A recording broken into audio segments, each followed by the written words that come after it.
कानपुर में नसीम सोलंकी के मंदिर में पूजा करने को लेकर घमासान अब थमने का नाम नहीं ले रहा। एसपी उम्मीदवार नसीम सोलंकी ने मनखंडेश्वर शिव मंदिर में जलाभिषेक किया था, पूजा अर्चना की थी। उनका ये वीडियो सामने आया था जिसके खूब इसकी चर्चा भी हुई। अब इस पर सियासत और फतवे जारी हो चुके हैं। जलाभिषेक के बाद मंदिर का शुद्धिकरण किया गया एक तरफ, तो दूसरी तरफ फतवा जारी हुआ है सोलंकी के खिलाफ। मंदिर में आने वाले भक्तों और समिति के लोगों ने गंगा जल छिड़ककर मंदिर को साफ सुथरा किया। इस मौके पर बड़ी संख्या में भक्त और श्रद्धालु मौजूद थे। आपको बता दें, सीसामऊ सीट से समाजवादी पार्टी के उम्मीदवार हैं नसीम सोलंकी, जिन्होंने दीपावली के दिन बनखंडेश्वर मंदिर में पूजा अर्चना की थी। बाकायदा शिवलिंग को छूकर आशीर्वाद लिया था। माना जा रहा है कि हिंदू वोटर्स को लुभाने के लिए उन्होंने ऐसा किया था, लेकिन इससे उनकी अपनी ही बिरादरी के लोग भी नाराज गए हैं और उन्होंने नसीम सोलंकी के खिलाफ फतवा जारी किया है, जिसके बाद नसीम सोलंकी ने कहा कि बड़े बुजुर्ग जो कह रहे हैं उस बात का ख्याल रखूंगी।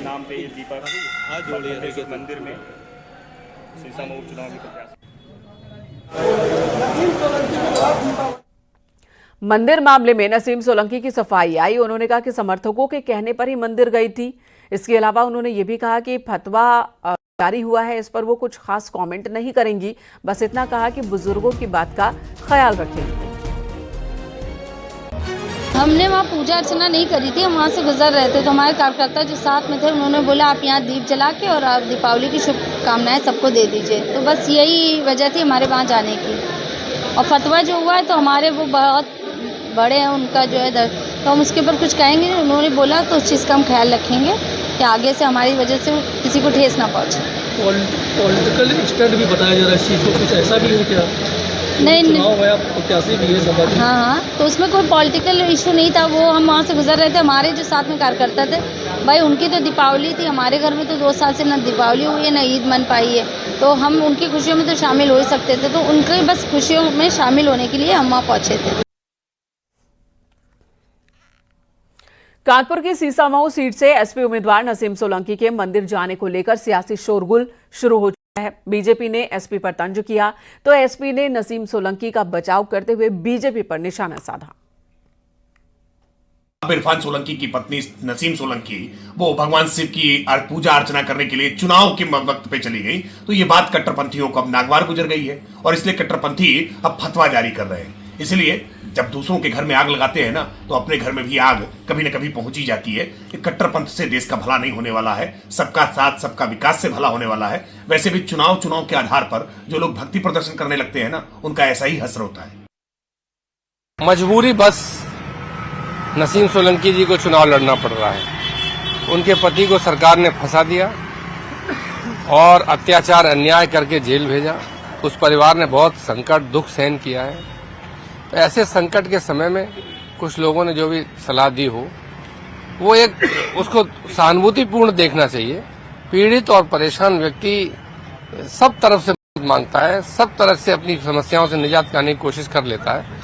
तो मुझे लगता है कि धर्म का विषय तो धर्मगुरु ही जानते, लेकिन वो पीड़ा में है। उसके पति तमाम समय से, बहुत लंबे समय से जेल में हैं। ऐसी परेशानी के वक्त में उसकी परेशानियों को ध्यान में रख के सारी बात पे विचार करना चाहिए। और यूपी कांग्रेस से जुड़ी बड़ी खबर, बागपत के कांग्रेस जिला अध्यक्ष यूनुस चौधरी को पद से हटा दिया गया। पार्टी की छवि खराब करने पर प्रदेश अध्यक्ष ने ये एक्शन लिया है। दरअसल महिला के साथ आपत्तिजनक उनका एक वीडियो वायरल हुआ था, जिसके बाद ही कांग्रेस प्रदेश अध्यक्ष अजय राय ने ये एक्शन लिया।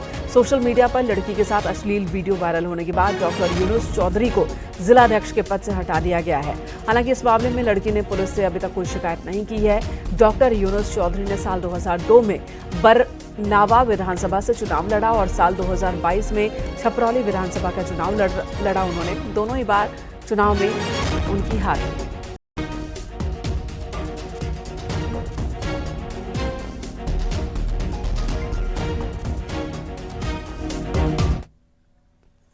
शाहजहांपुर की पुलिस ने ऐसे चोरों को गिरफ्तार किया है जो बिजली की तारों की चोरी किया करता था।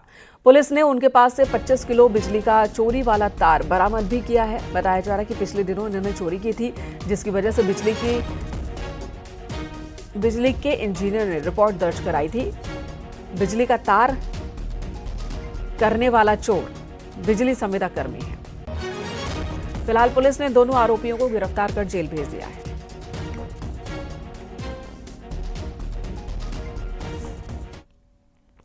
खबर प्रयागराज से, जहां रिहायशी बस्ती में खड़ी कार में आग लग गई। दीपावली के पटाखे से आग लगने की आशंका जताई जा रही है। शहर के अतरसुइया इलाके के गोल पार्क के पास की ये घटना है।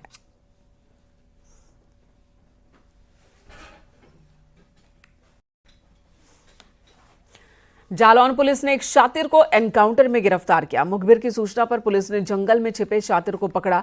खुद को घिरता देख बदमाश ने पुलिस टीम पर गोली चलाई। पुलिस की जवाबी कार्रवाई में बदमाश के पैर में गोली लगी।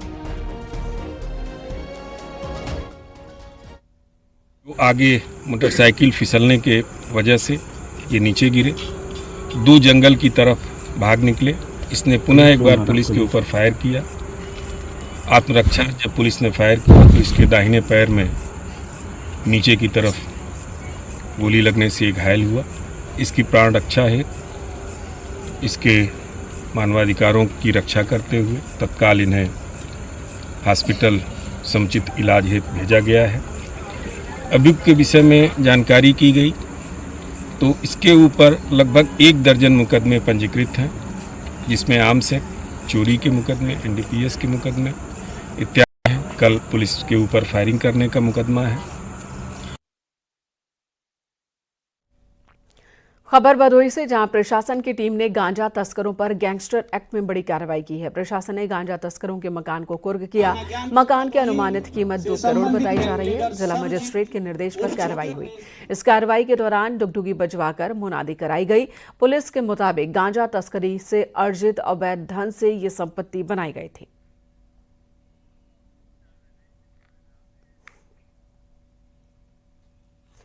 सहारनपुर से खबर, जहां पुलिस टीम पर हमला करने के मामले में पुलिस ने बड़ी कार्रवाई की है। 3 अभियुक्तों को गिरफ्तार किया, जबकि 8 नामजद के खिलाफ केस दर्ज हुआ है। पुलिस की कार्रवाई के बाद तीनों अभियुक्त माफी मांगते दिखे। साथ ही भविष्य में ऐसी गलती फिर नहीं करने की कसम खाई। आपको बता दें, शुक्रवार शाम को जनकपुरी थाना इलाके के शांतिनगर में 2 पक्षों में विवाद हुआ था, जिसकी सूचना पर पुलिस टीम पहुंची थी, जिस पर पुलिसकर्मियों के साथ ही मारपीट हुई और ये वीडियो सामने आया था, जिसके बाद अब पुलिस ने एक्शन लिया है। इस घटना के बाद न्यूज़ 18 ने इस खबर को प्रमुखता से दिखाया और फिलहाल ये सभी माफी मांगते दिख रहे हैं। साहब गलती हो गई, साहब गलती मान रही है। कुछ लोग उग्र होकर, जो वीडियो में दिख रहा है, उन्होंने 2 से 3 लोगों ने वहां पे सिपाही के साथ बदसलूकी करी। एक जो वहां पे युवक दिख रहे हैं, उनके द्वारा उनको चाटा ही मारा गया पुलिसकर्मी को। और जब पूरी घटना का वीडियो देखा गया और तुरंत ही इसमें सिपाही के द्वारा इसमें लोकल थाने पर मुकदमा पंजीकृत कराया गया है। टोटल 8 लोग इसमें नामजद कराए गए हैं इस मुकदमे में, और इसमें से हमने 3 लोग, मेन लोग उसमें दिख रहे हैं बदसलूकी और दुर्व्यवहार करते हुए, उनको हमने अरेस्ट कर लिया है और उनको आज हम कोर्ट के सामने पेश करेंगे। झांसी में एक शराबी का उत्पात मचाने का वीडियो वायरल हो रहा है। युवक बाइक को क्षतिग्रस्त करता दिख रहा है। आते जाते लोगों से गाली गलौज कर रहा है। सूचना पर पुलिस टीम पहुंची और पुलिस टीम से भी अभद्रता की इस लड़के ने, जिसके बाद पुलिस उसे लेकर थाने पहुंची। कोतवाली के उन्नाव क्षेत्र का ये मामला है।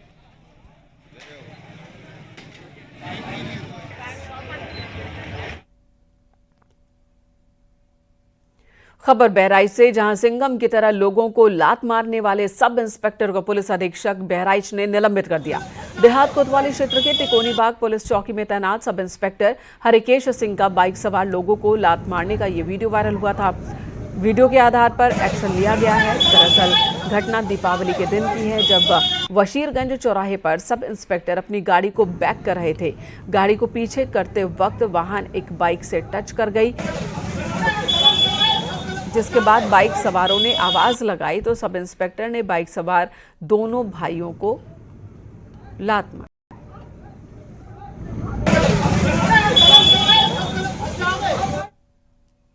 प्रतापगढ़ से खबर आ रही है, जहां कैब ड्राइवर की हत्या का इस मामले में पोस्टमार्टम रिपोर्ट में हत्या की वजह सामने आ गई है।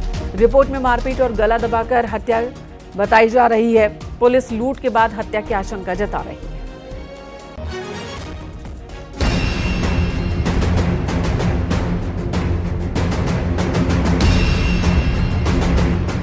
गाड़ी भी नहीं है ना, गाड़ी भी छीन के लेके चले गए वो लोग। मोबाइल भी नहीं है, गाड़ी भी नहीं है, मतलब पर्स भी, उसमें पैसे भी नहीं है सब। तस्वीरों में दिख रहे इस शख्स का नाम था जफर। था इसलिए क्योंकि अब उसकी हत्या कर दी गई है, जिसकी डेड बॉडी प्रतापगढ़ के कोतवाली देहात इलाके में हाईवे के किनारे झाड़ियों में पड़ी मिली। मृतक जफर अयोध्या का रहने वाला था और लखनऊ में रहकर एक निजी कंपनी में कार चलाता था। घटना के वक्त वो लखनऊ से कुछ यात्रियों को लेकर निकला था, लेकिन वापस नहीं लौटा। रुदौली के रहने वाले हैं, जिला हमारा अयोध्या पड़ता है। तो हमारा भतीजा है, वो लखनऊ में ओला गाड़ी चलाता था, तो 4 बाग में खड़ा हुआ था। तो वहां से कोई बुकिंग आई, बोला कि प्रतापगढ़ जाना है। तो वहां पे और भी लोग चलाते हैं, तो इसको किराया मालूम नहीं था कि कितना किराया पड़ेगा। तो उसने पूछा फोन करके कि चाचा इतना प्रतापगढ़ का कितना किराया लेंगे। तो उन्होंने बोला कि 2500 पड़ता है, तो 500 टोल टैक्स का पड़ता है, 3000 ले लीजिए। तो उन्होंने 3000 पे बात तय कर लिया। प्रतापगढ़ में हाईवे किनारे जैसे ही शव मिलने की सूचना पुलिस को मिली, वो फौरन मौके पर पहुंच गई। इस दौरान एसओजी और फॉरेंसिक टीम भी मौके पर पहुंची और सबूत जुटाने का काम शुरू हुआ। पुलिस को मृतक की कार लापता मिली, जिससे लूट की वजह से हत्या की आशंका जताई जा रही है। सड़क पे झाड़ियों में 100 मिला और इसकी शिनाख्त की गई। शिनाख्त के आधार पे इसकी पहचान जफर पुत्र जहीर, उम्र 27 वर्ष, ग्राम बौली, थाना क्षेत्र रुदौली, जनपद अयोध्या का मिला।